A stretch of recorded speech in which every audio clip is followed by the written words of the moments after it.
Wapplers from around the world. My name is Mark, and I'm known as Mark One of the forum. And welcome to our December 2023 Wappler Meetup. We have a very special meetup today, but first I'd like to mention that we have these Wappler meetups on the first Friday of every month.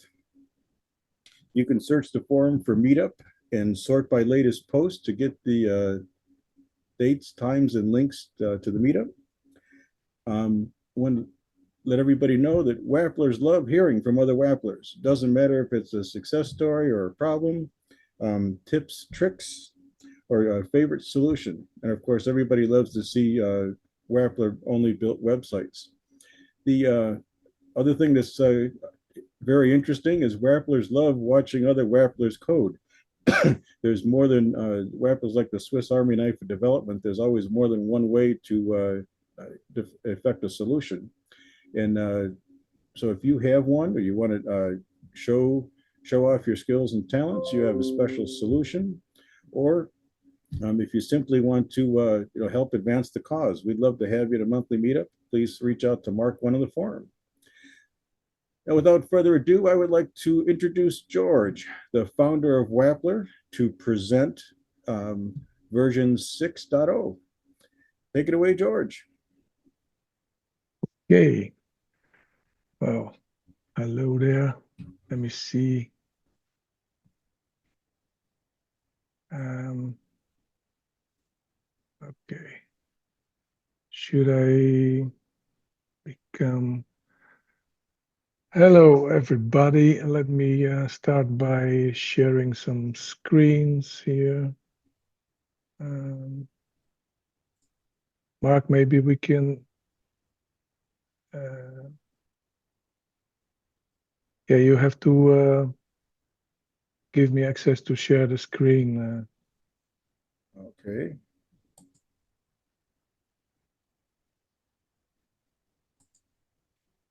Let me see. You should be okay now, George. Yeah. Got it. Okay, I see Wappler 6. Yep, there it is. Wappler 6. We've been working hard to get it all done, and last week it was all the final sprint. So now you can all enjoy it. It was more than 6 months in the making. We had numerous of beta programs running weekly and adding all the new features, all based on the requests of the community and the newest developments. So we got quite a lot to cover in Wappler 6. And to start, one of the most wanted features actually was multiple windows and split screens.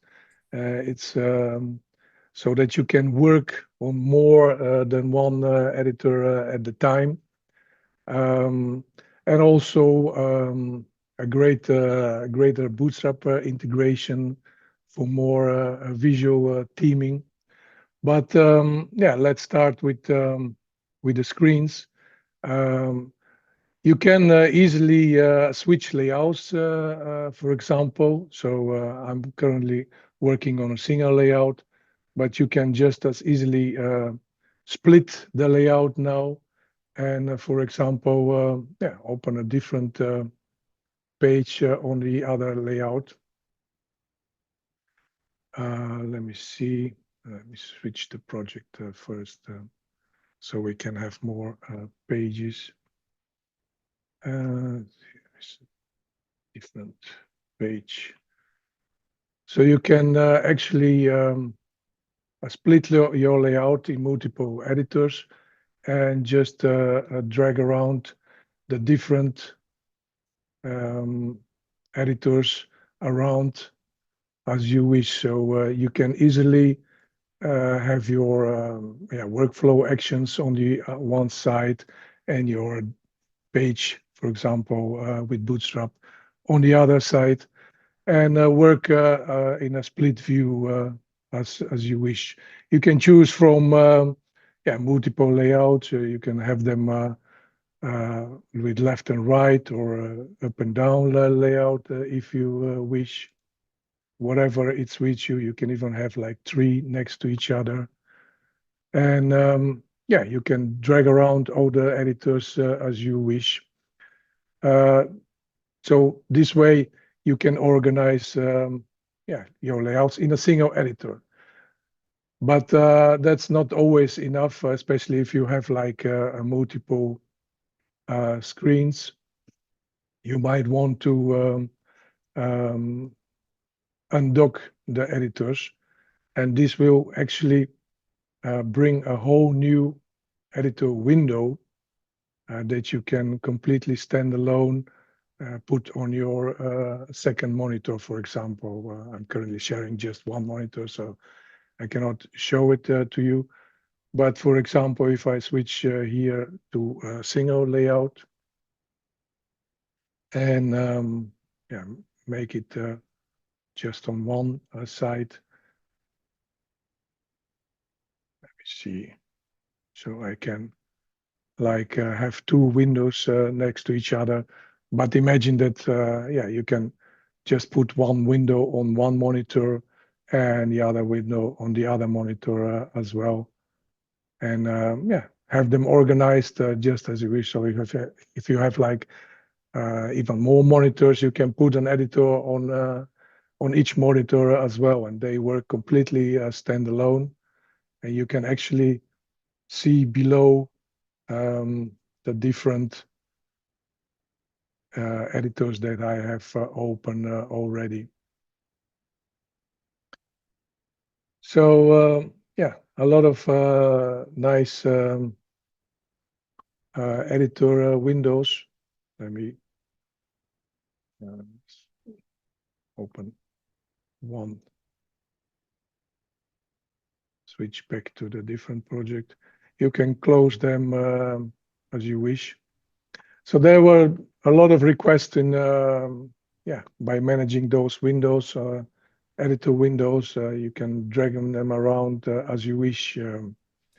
So it's a very convenient new feature for in Wappler 6, where you can have all the editors open on different projects as you wish. And it's very convenient, especially when you're working at the same time on a front end and the back end of your website.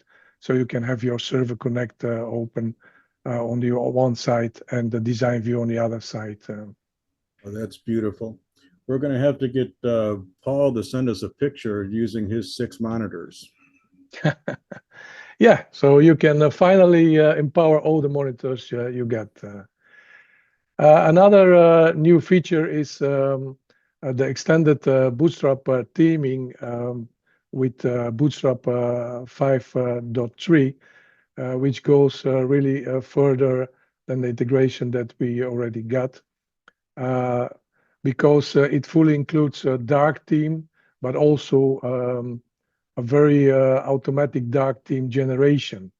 So actually, just based in the theme manager that we have, just based on the basic colors that you specify, a whole theme is derived and compiled for you with a light theme and dark theme together at the same time. And for example, what you're seeing here is my dark theme, but you can choose any preset that you want, and yeah, the dark theme will be automatically compiled. As you can see, the colors are changed, and everything is automatically generated for you. The same is also valid if I go into the preview mode. We have now also a theme switcher that you can build on your website, and you can easily automatically switch the themes, or let the user automatically switch the themes. Automatic means that the theme is switched actually depending on the user computer preferences, his system preferences. But yeah, he can override that and choose to go for light or dark theme or automatically. This new widget, actually the theme switcher, is also an App Connect component that you can use on your websites and add it as a ready to go widget.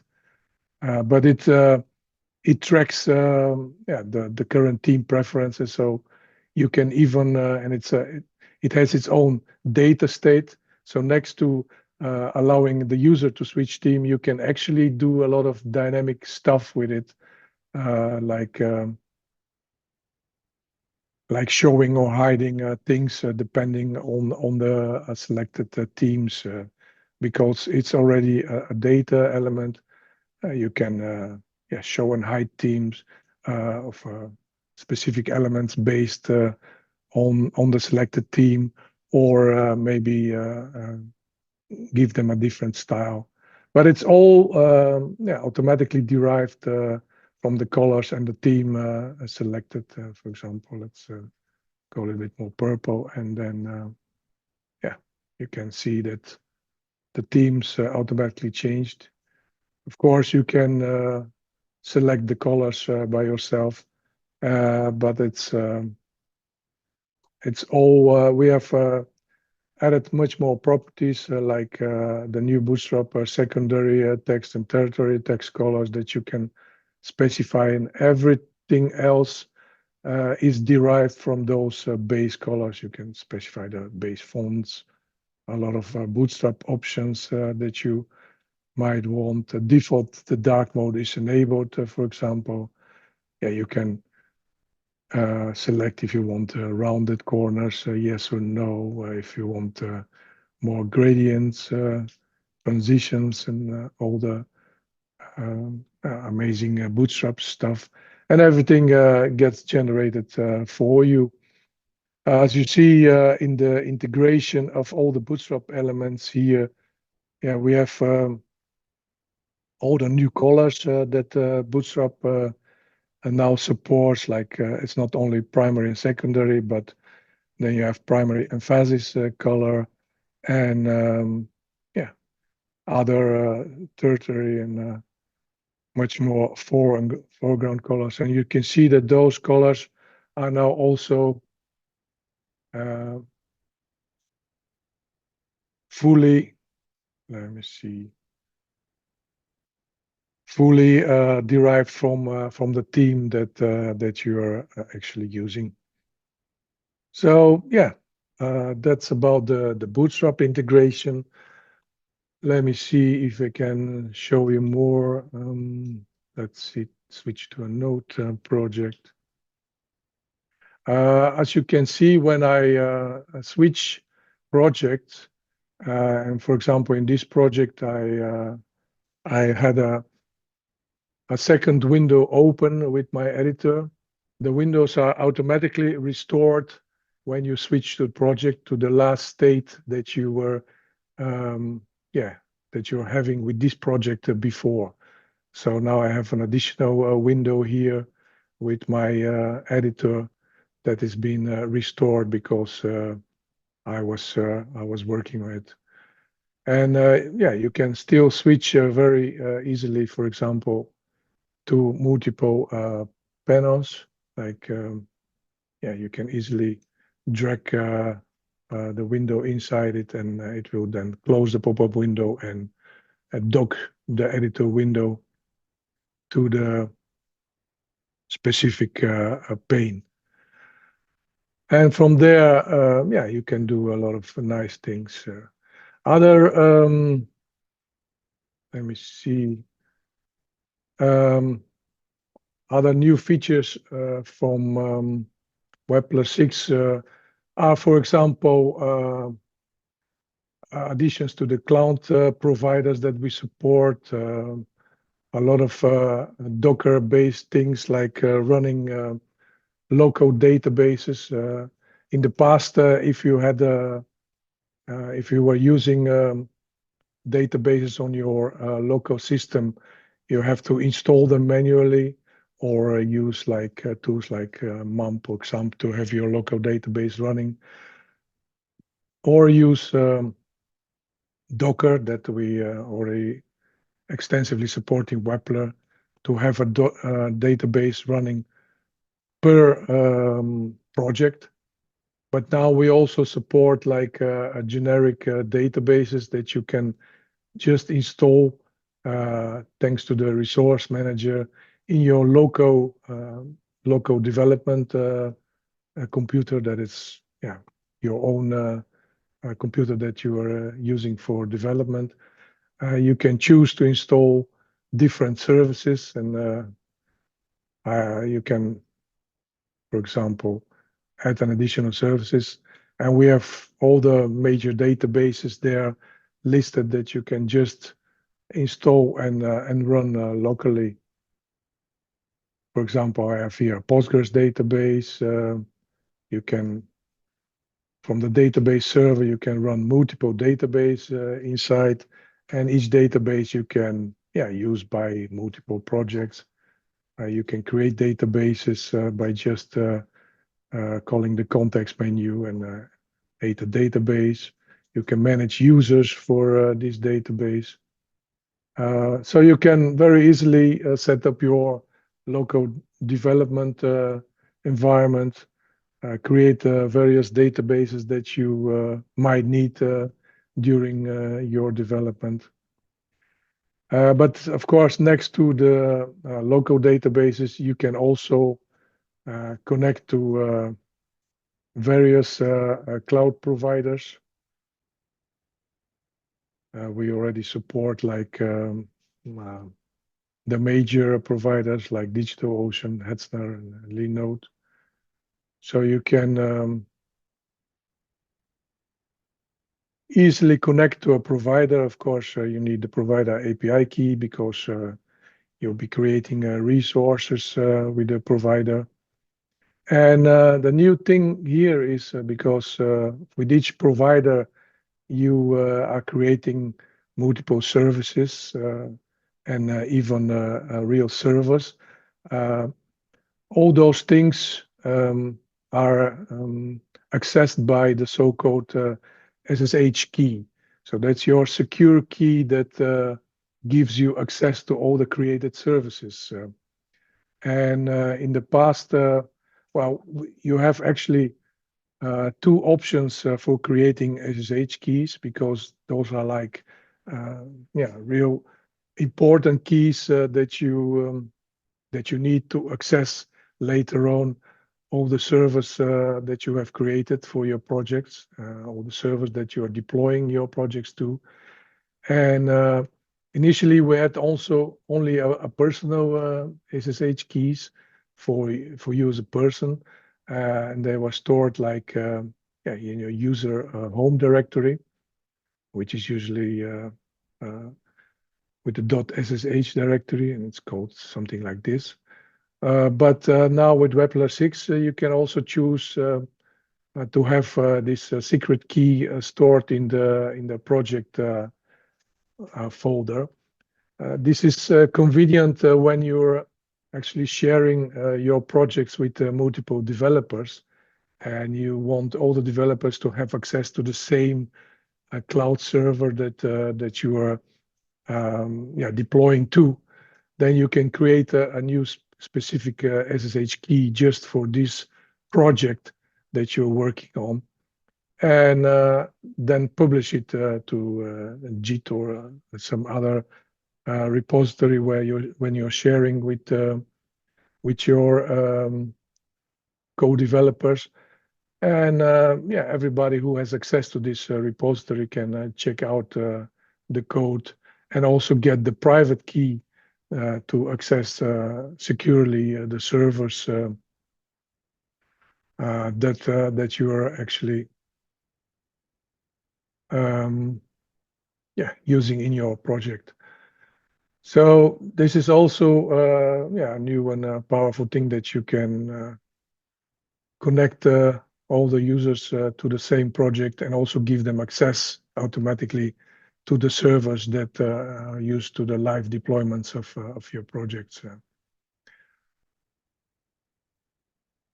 Let me see if I can connect.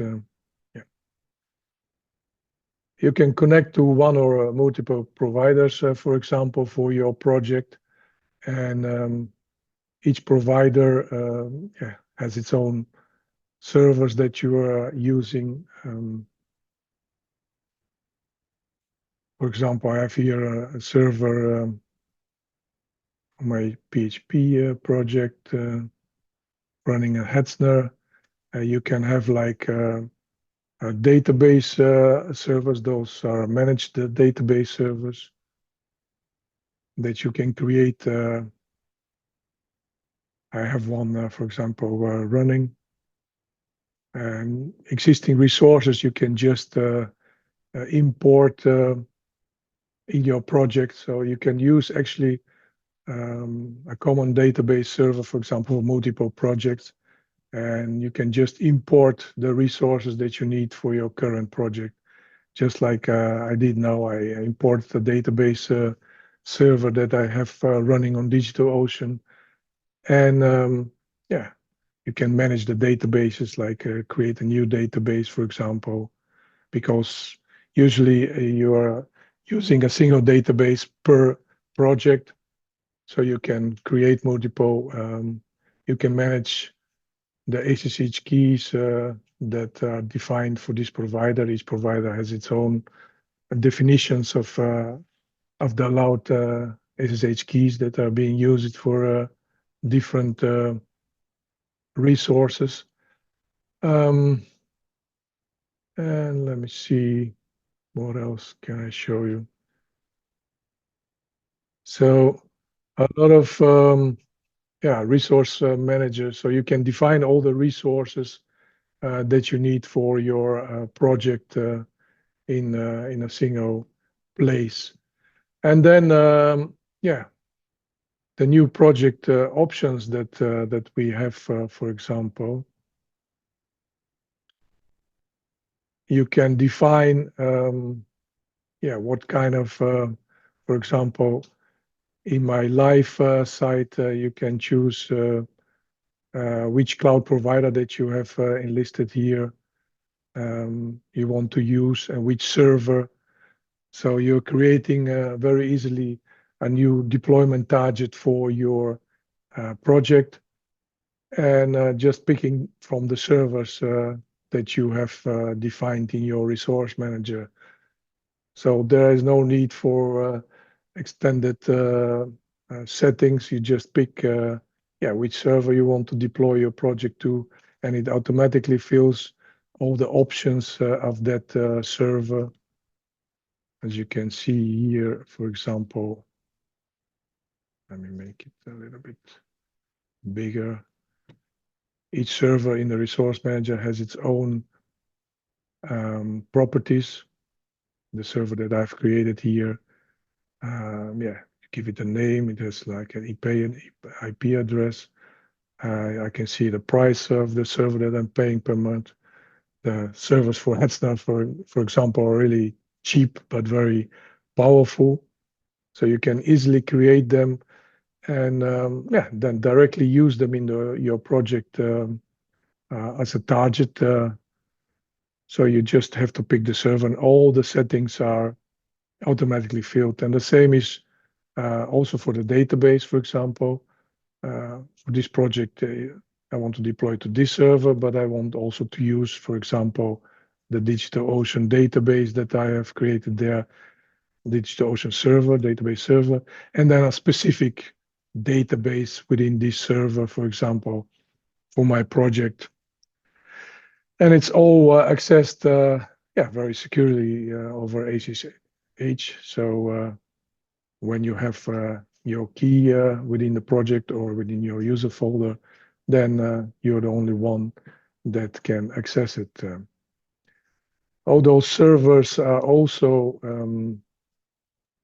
you can easily create them in Wappler, just as the server that I have created here. Or you can import existing servers that you might already have created. When you create new servers with Wappler, you can fully manage them, but Wappler does actually all the security and needed setup automatically. in the step of the server creation.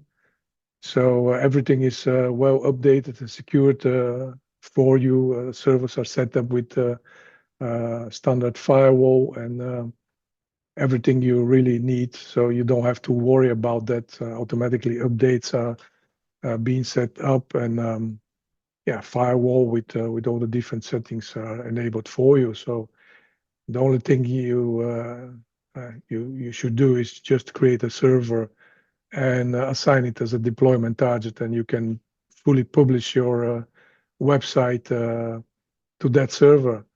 So that's really easy. And if you really want to dig more and into the servers, you can always do even more. Let's see if this server, you can actually automatically connect to the console of this server and yeah, do some commands. But yeah, there is not really needed for that. But even the terminals for these servers are available as editors. So and the right key to log into the server is being used automatically, so you don't have to remember difficult passwords and stuff like this. Everything is connected to your SSH key that you have been set up for this project or you have globally. So as you can see, I'm automatically logged in here by just yeah, opening a SSH terminal to that server, so I can see yeah, generic information about the server, and you can yeah, execute some commands, for example, like checking the firewall status, and the firewall is, for example, automatically set up for you, as I said, during the setup of the server, and you can see it's pretty much closed, and it's only open to the ports for the web traffic. So your server is yeah, pretty secure. It's only open for yeah, your own connections. 22, that's the terminal connections, and 80 and 443 is just the web traffic, nothing else, because yeah, nobody else needs any access other than that, because you'll be running the websites in there. And so this is all set up for you automatically. You don't need to worry about that, and you can just yeah, deploy to those servers, and you can choose indeed. Do you want to use like a database that's also yeah, being created on the cloud providers, or you want to create a new database for this specific project with Docker, because everything is pretty much set up with Docker for you. So once you have selected those targets, actually all the connections are automatically created for you. So in the database manager, yeah, all the connections are defined. The default is the DB connection with the database that you have defined, and yeah, you can explore the tables or create new tables for your database. And one new feature that we have here is, yeah, this is my database, for example. You can yeah, edit it, view the data. Again, even the data view is opened as a new editor, so you can undock them or put them in separate panes or whatever suits you. Yeah, next to creating your own database structure, which is already pretty extensively covered in Wappler, with all the changes that you have made to this database, which are kept for you, so you can actually easily apply and undo changes. For example, yeah, each change that you have made to the database schema is being recorded for you, and yeah, you can apply all the changes and or undo some changes. This is well needed when you, for example, switch to your live database and want to publish all the changes that you have done locally. You want to execute those changes on your live database as well. And yeah, you can do that manually actually by or yeah, automatically when you're let me see, when you're publishing your website. One new feature that it's also on a database in a manager in Wappler 6 is the so-called database templates, for example, which is a very convenient way to save some of your existing database table schemas and reuse them on different projects, or use templates supplied by Wappler. So you can like select, for example, a table or multiple tables, and then create a new template for you. So you can choose to save just the schema or all the data as well. For example, you might have a specific data already populated in those tables, and you want to save it as well as a good initial sample data. So when creating such a database template, you can give it a name and choose if you want to save the existing data that you already have there or not. And if this template is being applied, do you want to clear the previous data or not? And yeah, you can choose also to save the record IDs to have them exactly as they were in this database, or yeah, don't save them, but let them automatically be generated for you. So let's say that I want just the schema, not the data inside. So you can just switch off all the things and create a new schema database template. So this is all done now. So now suddenly, if you look at your database template, you can see your own templates inside, and yeah, you can have as many as you wish. Of course, those templates are exact copies of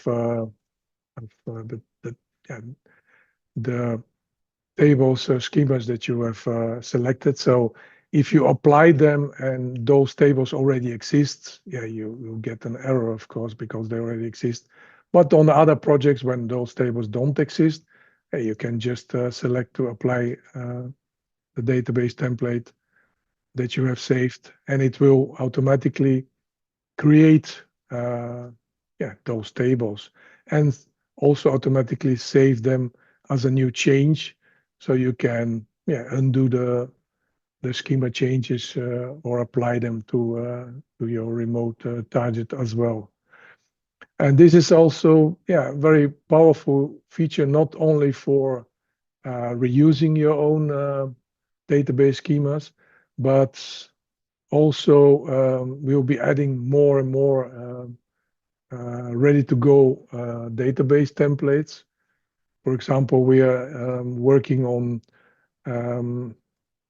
new authentication and login modules, especially on the Node.js area, where we're working on an integration with Passport.js, which allows you to do much easier social logins and integrate them on your in your databases. But yeah, those specific providers might require a lot of user management. So we'll be providing like standard templates for keeping up the users and connecting them to the social providers. So, of course, you'll be able to define your own users databases, but we'll be providing some templates to make it even more easier and convenient to get started with ready-to-go databases and database schemas with the tables that you really need to manage all the users. And it will especially be convenient with the more and more ready-to-go modules that we'll be adding as well in the future versions. So yeah, it's a lot of new stuff going on, and also a great addition is the new App Connect that you might already be trying. Excuse me, George. I don't mean to interrupt your cadence, but I've got one question on the multiple windows, if I could. Yeah. That question is, can you open up two windows? That's one window in one project one and another window in another project? No, currently everything is project based. So Right. you're working on the same project actually. Okay. Having Sounds- multiple projects open, yeah, we might be adding that in the future as well. But yeah, currently you're working on a single project where you have pretty much everything that it's related to that project. Okay, awesome. I'm going to ask Wappler's on the call to start thinking about questions they want to ask. Put your questions in the chat. When we come up to the end, we can pepper George with questions for the rest of the day. Yeah, I just wanted to review as last the App Connect major awesome. update, and then everybody can start with some questions. All right. But Sounds I encourage everybody to use also the new beta channel for App Connect. Actually, you can use it on every project that you want. We have like a stable and beta channel, and the beta channel is the new App Connect 2 that we're working already on it a lot, and it's pretty much ready for prime time. We are just finalizing a few more components, but it's already been in the beta for a few months, and it's pretty much stable. But it's a major performance boost between App Connect 1, that it's actually the old App Connect within the stable channel, and App Connect 2. App Connect 2, although it's completely compatible with App Connect 1, you don't need to update anything on your website. Just switch the exchange and channels, and App Connect 2 will be automatically applied to your website. And if you don't like it, you can always switch back, and it will just revert the file. So it's completely safe to try it out. And as we are finalizing it now, I encourage everybody to just switch to beta channel, try it on your website, and see if you encounter any problems, and let us know in the community. Because for us, it's like really a huge update. It's we have rebuilt the whole App Connect from the ground up, and make it like it's like 100 times faster than the previous one, especially on a complex websites, because it's much more driven by the data and the changes, and they're much more optimized with the so-called signals, because every data change is now a signal. So your website will be much faster when you're using App Connect 2. And we'll be finalizing it soon. So try it out and let us know if you have any troubles. And that's about my presentation. So if you have any questions, now it will be the time. Let me see. Okay. First, we've got some applause for Passport JS, which seems pretty exciting. First question we have is, would it be possible to demonstrate how to implement a repeat based on a database query? Oh, yeah, that's pretty easy. Let me see if I have test case for that. Yeah, that's it actually here. Well, if you have the database query, here is, for example, I have my workflow server actions, and I have like a list on the database query that I've created. And yeah, you just, in this case, I'm just querying all the data from the cars table. You can specify which columns you want, but yeah, per default, it just selects all the data. I can preview the query right here within the query builder. I can add multiple conditions, for example, if I want to filter it, but let's say I want it all. And yeah, if you have built your query as a server-side workflow action like this is my list action. And then on the front end, so here's my, now it's very convenient with the split panel editors that I can have my server side, for example, on the left, and my client side, the front end, on the right. So here I have my page, and yeah, the only thing that I need to add here is a server connect component, which actually connects to my backend, to the list action in this case. I have selected, you can select here, yeah, to which actions you want this component to be connected. So this is, it connects to the same action that I have selected.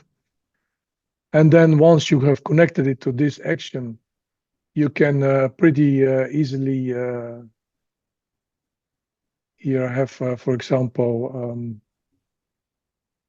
a layout of a table, and the table has been here, the table body has been repeated, yeah, with an expression that I can choose. And yeah, currently the expression is the server connect query. So here you can explore the data that is already on your page. So the server connect that I have added to the page, and I can open and see its data. And well, it has just the query, which is called query in my. So I'm selecting the server connect and the query here as expression. So this is my repeating element. You can see that it's an array, so it has like multiple records. And this is what I want to repeat, all the records that my server connect query returns. And that's why this is what I'm binding here as an expression. And once you have bound that, you can start binding the different data. For example, each cell I have like the inner text is bound with the make and the various fields from my database, and eventually, yeah, you're getting the full result binded.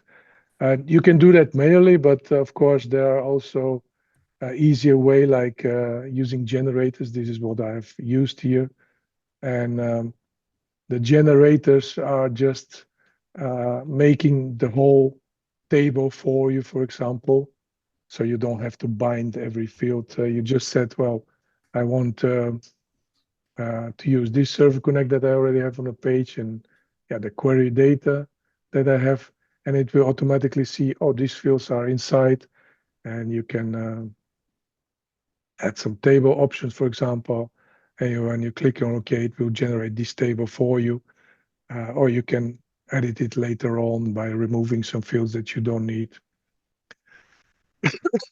So this is very easy, yeah, to generate tables. So you can also generate other stuff.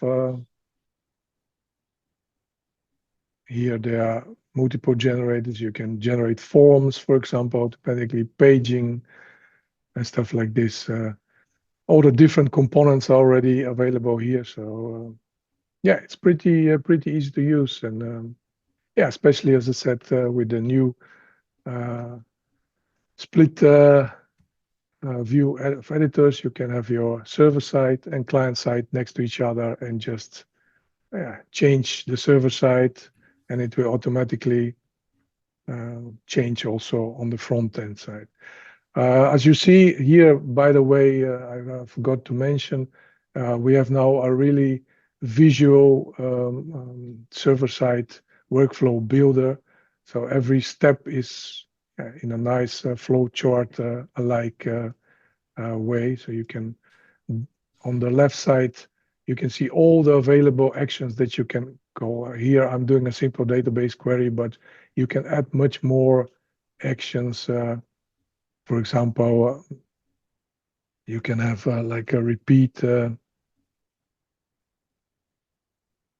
you can just pick it up and drag it next to each other. For example, I can do server-side a query and then repeat that query by just picking the expression of the query, and then for each record of the query, I can do something like send an email or whatever. I want to be doing some processing or have a condition, for example. And yeah, oh, you can see that validation here is automatically executed. So yeah, you have to enter the options first before you can continue. But yeah, it's I won't break this query now, but you can do a lot of stuff visually and yeah, build your workflow server side. The same workflows are also available client side if you're building like a mobile application, so for example. So you can do a lot of stuff that you're normally doing on a server side with websites and dynamic web applications on the mobile and desktop application, which run pretty much standalone on device. You can do the same things, but then yeah, client side. That's the difference between the server actions, which are actually running on the server, and app flows. Those are actually actions that are running client side. You can also combine those client side actions within your pages as well. So you can have like yeah, running various actions within your page and start them and yeah, do some local database processing or fetching of different things client side that you can execute as you way. But yeah, that's the other thing. Other questions that you want Yes, me to cover? I absolutely love the visual editor. That is so cool. Next question is there any mechanism to ensure changes to API and library PHP files are reflected in the data bindings window in a timely fashion? Well, actually, yeah, you don't need to, because all the server-side actions are automatically generated from the builder. All the data that they produce is automatically passed to the client side. So if your query returns a different data, then it will automatically show on the client side the data that you have. But of course, yeah, if there are new fields, you have to bind them or add them to your client side interface.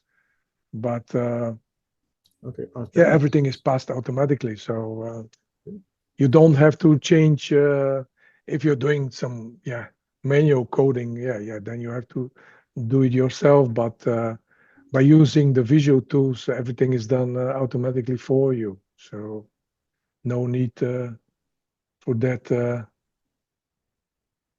for any changes as well. So Sounds good. Um, Next question is Pouch and Couch included in App2 Connect in the production channels?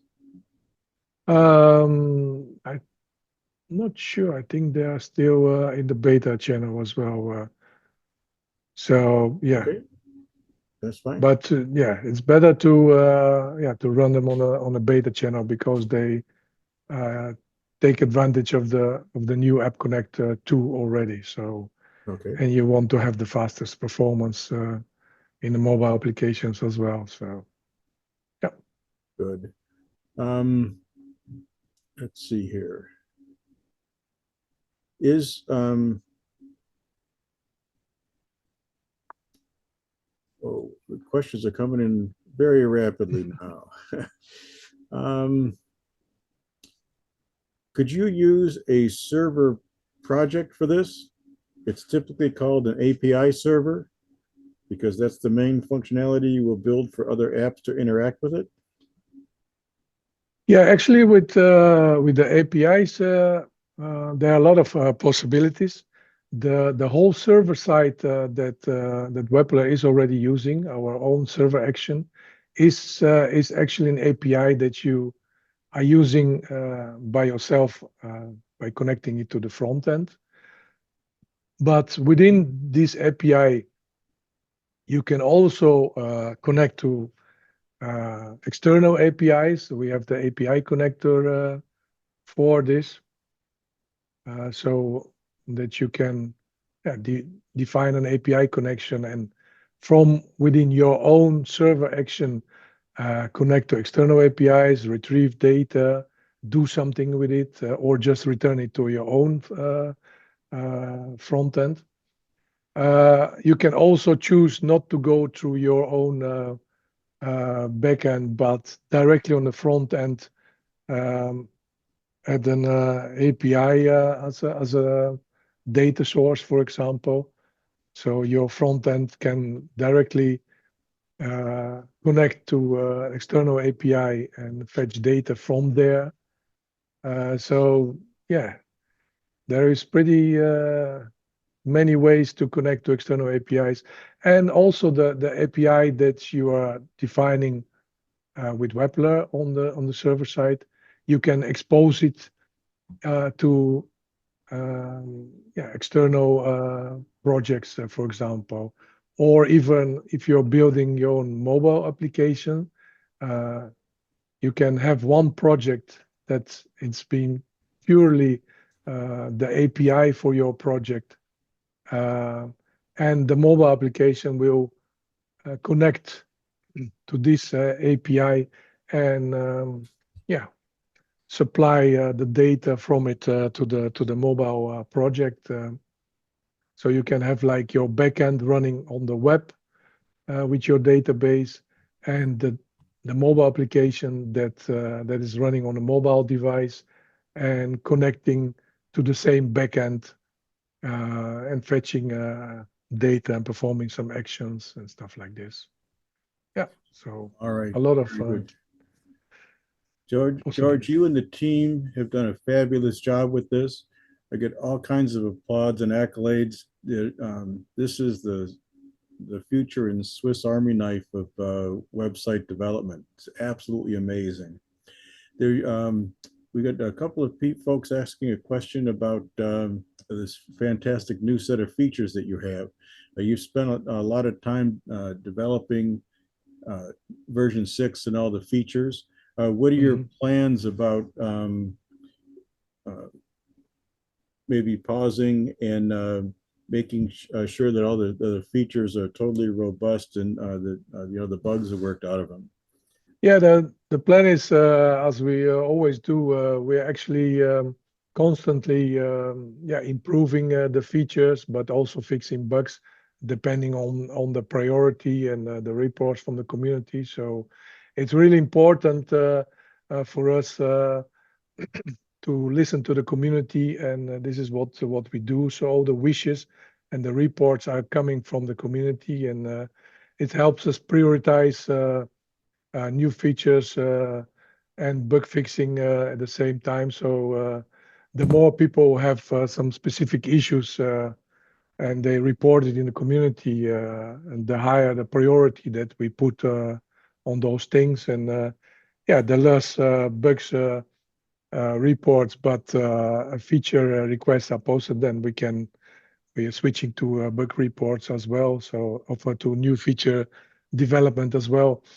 So it all depends on what the community wants from us. We just follow that very strictly. And in the meantime, we are always busy with new things, exploring and trying out new technologies and stuff like this, and making more and more better environment, development environment, making more visual, but also adding access to new services, like new hosting providers or new ways to even more easier deploy your application to different providers, to different Git repositories, and whatever suits you the best. So we try to make it more and more easier, and also the development of the websites and mobile applications. We're trying to make it much more organized and much more component based, so you can much easier reuse various components on different projects. And yeah, this is kind of high on our agenda to make it more and more easier for you to work on. So yeah, and it's a continuous balance of the features that we're adding or bug fixing. So it all depends on the reports of the community. All right. And on the other way, when we start with a new major version, then we are running Wappler beta, like we did the past for the past 6 months. And yeah, you can always choose if you go with a stable version that guarantees you stability for your project, or experiment with the beta versions. But you can always have them running on the same computer and just switch from one to the other. Uh, that's about the Wappler editor environment. And next to it, we also have the extension channels that you can always switch. But the extensions are the components really used on the websites or mobile applications. So they are not much dependent on the interface of Wappler, of the editors, but those are the runtime components. And those are what we call the extensions. And we have quite a huge library of extensions for the front end and the back end. And yeah, we are continuously adding more components, also based on a feature requests. So we have quite a list to go as well. But we also have extended Wappler, so yeah, people with enough knowledge can build even their own extensions and share them with the rest of the community. So we see much more organization in that area as well, where people build their own extensions and helping us extending Wappler and bringing it on a higher level. So yeah, the whole community can profit from the work of each other and make Wappler even greater product than is before. So right. yeah, that's why the community is also very important for us. Is the driving force behind Wappler. Very good. We're reaching the top of the hour here. It's the end of our time together. Unfortunately, it went really fast. Before we close this out, I want to invite any Wapplers that would like to share your skills and talents, favorite solutions, tips, or tricks, to please reach out to Mark One on the forum so we can get you hooked up on a future Wappler meetup. But one last question of the day is, which games does George have installed on his Steam? Which games? Which games do you have installed on your Steam? Oh, let me see. Yeah, I like more the Star Wars games. So the Jedi games are my games. And Doom is definitely a great shooter. Doom Eternal is far my favorite. So when I have to relax a little bit, we'll get in shooting in there. And the rest of the team is more on the shooting game. So yeah. All right. Ah, Very good. Well, George, I want to thank you so much for your time today and all the work you and the team are doing with Wappler. And we look forward to seeing everybody again next month. Have a very safe, joyous holiday season and a very safe and prosperous new year, everyone. Take good care. okay. Thank you. Bye now. Bye all.